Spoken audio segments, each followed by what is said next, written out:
La puissance féminine ne naît pas dans l'instant de la victoire, ni lors des applaudissements ou des encouragements extérieurs.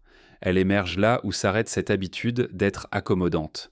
Lorsqu'une femme réalise soudain que son sourire poli, ses réactions mesurées et ses compromis perpétuels ne constituent donc pas une vertu, mais plutôt une forme d'abandon de soi, c'est alors que survient la première rupture intérieure. Être accommodante semblait sécurisant. On vous apprécie, on vous accepte, vous répondez aux attentes.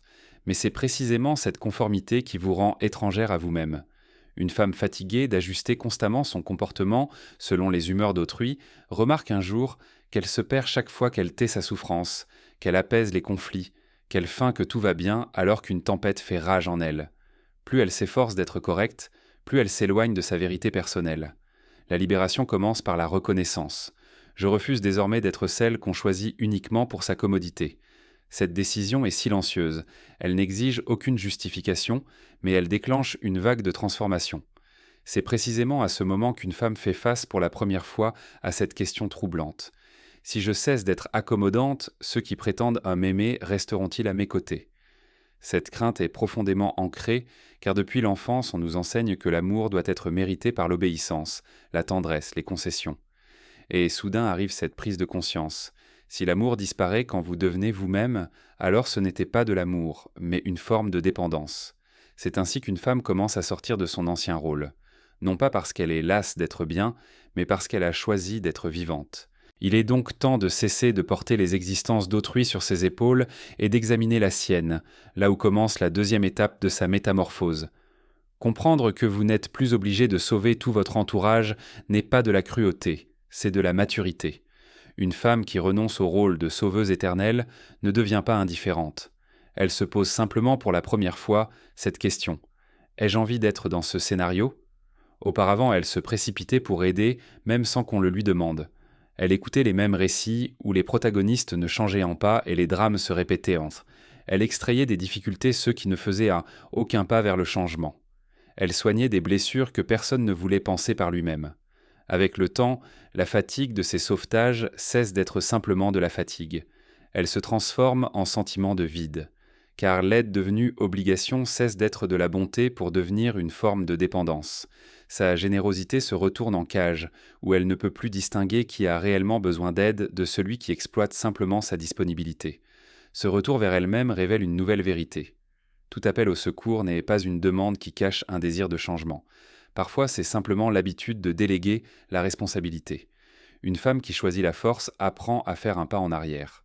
Non pas parce qu'elle s'en moque, mais parce qu'elle refuse désormais de gaspiller son énergie sur les refus d'autrui de grandir. Elle ne tire plus vers le haut ceux qui s'obstinent à sombrer.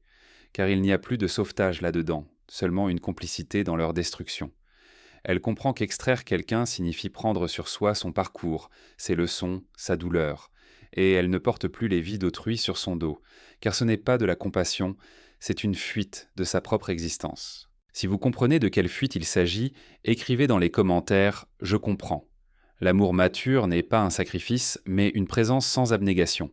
C'est la capacité d'être proche sans disparaître de soi-même. En se libérant des histoires d'autrui, elle retourne dans la sienne, commence à entendre non seulement les cris des autres, mais aussi son silence intérieur, autrefois étouffé par le bruit des drames extérieurs. C'est alors que naît un nouvel espace, un silence où il n'est plus nécessaire de se justifier. Le silence cesse d'être un vide, il devient un soutien, non pas de la distance, mais de la profondeur. Car une femme qui s'est choisie comprend que le silence est aussi un langage parlé par le respect. Et c'est précisément ce langage qui l'amène à l'étape suivante, l'établissement de limites. Parfois, la réponse la plus sage est le silence. Non pas parce qu'il n'y a plus rien à dire, mais parce qu'on ne souhaite pas gaspiller des mots là où ils ne sont pas entendus. Une femme qui a choisi la force cesse de se justifier, non par orgueil ni par rancœur, mais par maturité. Sa voix ne crie plus pour être entendue, car elle a compris. Si une personne veut comprendre, elle entendra même le silence. Et si elle a l'habitude d'exiger des comptes, aucun mot ne lui transmettra l'essence. Le silence devient sa nouvelle forme de frontière, celle qu'il est impossible de franchir sans respect. Il n'y a en lui aucune accusation, mais il y a de la finalité. Il n'y a pas de volonté de blesser, mais il y a un refus de se laisser blesser. On lui a appris jadis que l'explication était de la politesse, un signe d'amour, que le silence était un caprice ou une punition. Mais maintenant elle sait que tout silence ne parle pas de froideur. Il existe un silence rempli de lumière. Il existe un silence plein de vérité. C'est le silence dans lequel elle reste auprès d'elle-même, au lieu de s'éloigner vers les justifications d'autrui. C'est le choix de ne pas s'engager dans des conversations où son âme est réduite à des arguments. Ne plus continuer à expliquer pourquoi elle ressent de la douleur si son sentiment est mis en doute. Ne plus prouver encore et encore qu'elle a le droit d'être entendue. Une femme qui a découvert la force du silence cesse de poursuivre une conversation où elle est dévalorisée. Elle ne retourne pas là où on l'oblige à se justifier. Elle ne force plus les portes fermées. Non pas parce qu'elle a désappris à frapper, mais parce qu'elle a appris à entendre le silence de l'autre côté. Quand il n'y a pas de réponse, elle ne supplie pas, ne discute pas, n'essaie pas de s'expliquer lettre par lettre. Elle s'éloigne simplement.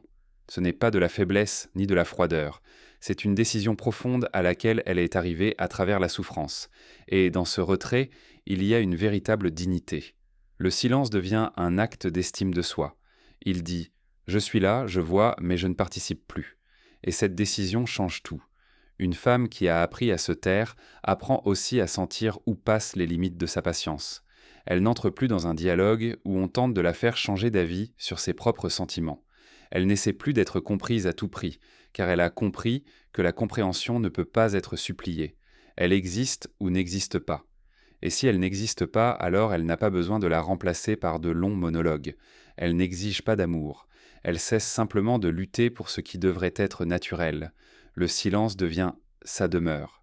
Et cette demeure est plus accueillante que n'importe quel monde étranger dans lequel elle devait prouver qu'elle méritait d'être entendue. Quand cette prise de conscience s'enracine à l'intérieur, la femme fait l'étape suivante. Elle commence à lâcher prise. Ne plus s'accrocher ni aux personnes, ni au passé, ni aux idées qui ne nourrissent plus son âme. Elle réalise que là où s'arrête la lutte, commence la paix. Et là où commence la paix, commence la liberté. La véritable force commence au moment où une femme cesse de s'accrocher. Non pas parce qu'elle a cessé d'aimer, non pas parce que tout lui est devenu égal, mais parce qu'elle a enfin appris à distinguer ce qui reste vivant de ce qui tombe mort. Elle ne s'accroche plus aux relations dans lesquelles elle n'est pas vue. Ne se cramponne pas aux personnes dont l'attention doit être mendiée. Ne construit pas de ponts vers des endroits où même les fondations ne tiennent que grâce à ses efforts. Elle ne perd plus par peur, mais libère par maturité.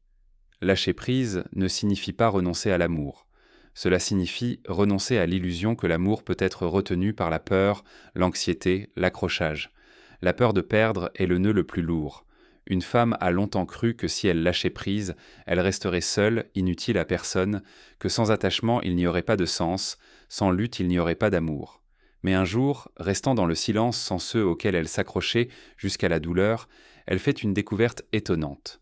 Tout ce qui lui appartient vraiment ne part pas. Tout ce qui a disparu n'a jamais été vraiment présent. Simplement, elle n'était pas prête à l'admettre.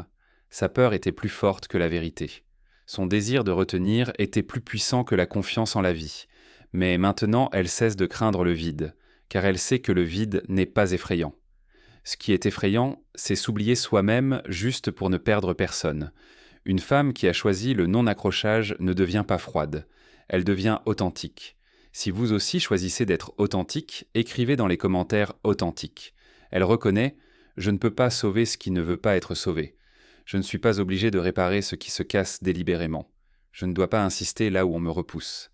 Je ne dois pas expliquer ma valeur à ceux qui préfèrent ne pas la voir. » Lâcher prise devient sa forme de respect de soi. Elle ne retient plus rien par force, ne maintient plus rien par peur. Elle apprend à faire confiance au processus naturel. Ce qui doit rester reste, ce qui doit partir part. Et dans cette confiance naît une nouvelle qualité de présence. Elle est là non par obligation, mais par choix. Elle aime non par peur de la solitude, mais par plénitude du cœur. Elle donne non par vide intérieur, mais par débordement. Lâcher prise la libère de la charge des attentes, de la tension de la rétention, de la douleur de la résistance. Elle découvre qu'il y a de la grâce dans l'abandon, de la beauté dans la confiance, de la force dans la douceur. Et cette découverte l'amène vers l'étape suivante de sa transformation. Retourner dans son corps, se réconcilier avec sa nature, avec ses rythmes, avec ses besoins. Une femme qui chemine vers la force comprend que pendant trop longtemps, elle a vécu comme si son corps était l'ennemi. Elle l'a contrôlé, forcé, ignoré, réprimé. Elle a appris à ne pas sentir la fatigue, à supprimer la faim, à ignorer la douleur, à cacher les larmes. Son corps était devenu un outil pour accomplir des tâches, mais pas un foyer pour son âme. Maintenant, elle revient. Elle ralentit pour entendre ce qui se passe à l'intérieur.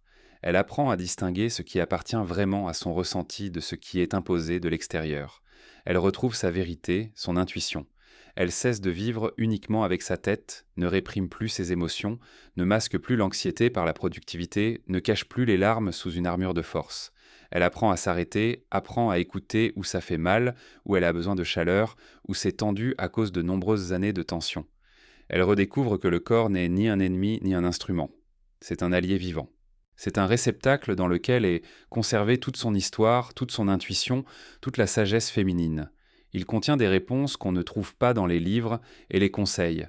Il possède la connaissance de quand il faut ralentir, quand se reposer, quand avancer, et quand simplement s'allonger et respirer.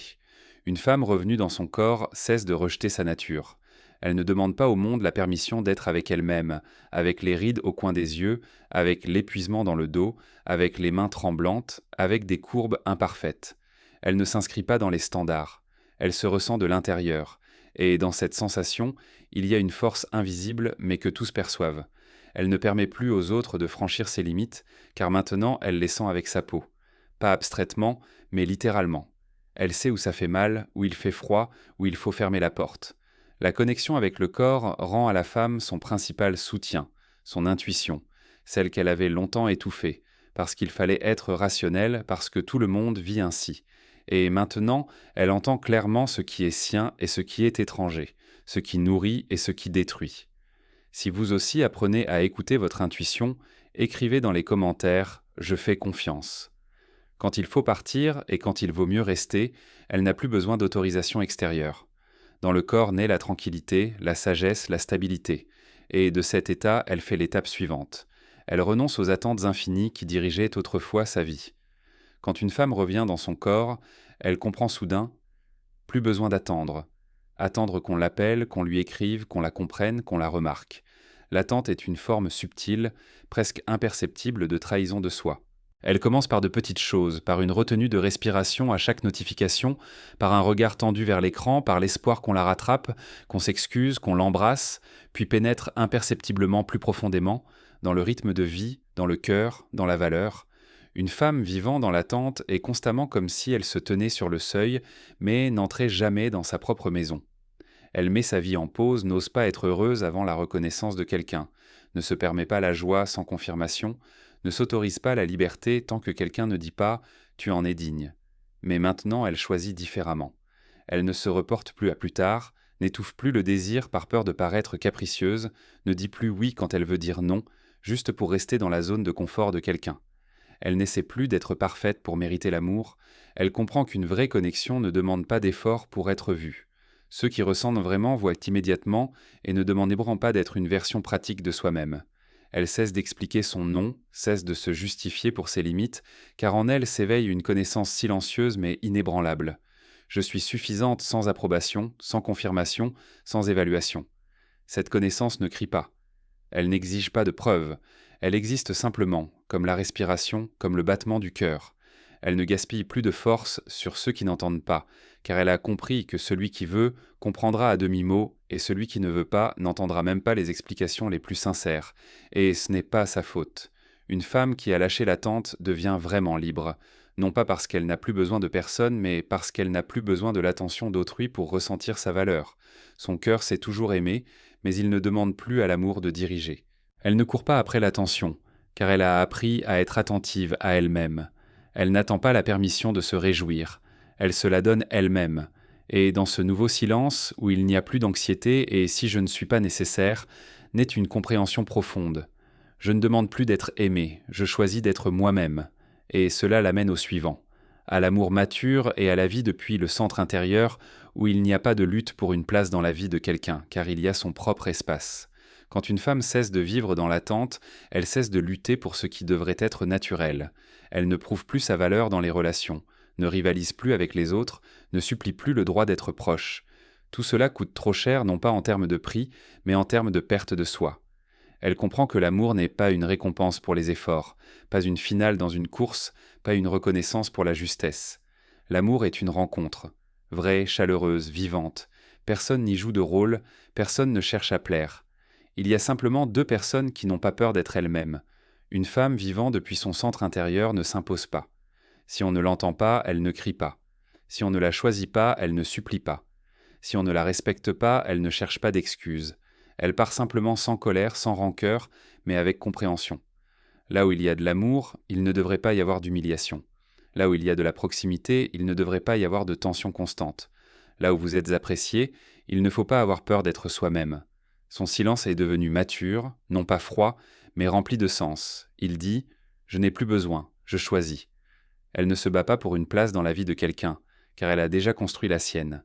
Une maison intérieure où c'est silencieux, où elle peut pleurer, se reposer, se réjouir, être faible, être forte non pour quelqu'un, mais simplement parce qu'elle est vivante.